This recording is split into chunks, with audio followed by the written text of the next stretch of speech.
போல எங்கள் பிதாவை அவர் சொல்லி கொடுத்துட்டு இருந்தா இங்கே டவருக்கு வாங்க, தோட்டத்துக்கு வாங்க, எருசலேமில் போய் புனித நிலையா அங்கே போய் கும்பிடணுமா. 1,00,000 கட்டுறான்னு சொல்கிறான். அதில் ஒன்று ஆட்டையை போட்டு அவன் ஓசியாக போய் அங்கேயும் போட்டோ எடுத்து காட்டி இப்படியா ஒரு பிழப்பு? இது ஒரு பிழப்பா? இது ஒரு ஊழியமா?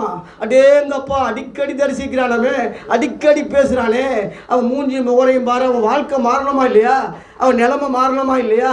அடிக்கடி பேசுகிறவன் வாழ்க்கை எப்படி இருக்கணும்? ஒன்றும் பொய்யா இருக்கணும், இல்லாட்டினா வேறொரு இயேசுவாக இருக்கணும். வேறொரு இயேசு இருக்கார். எல்லாத்துக்குமே டூப்ளிகேட் இருக்குது. 500 ரூபா நோட்டில் கள்ள நோட்டு இல்லையா?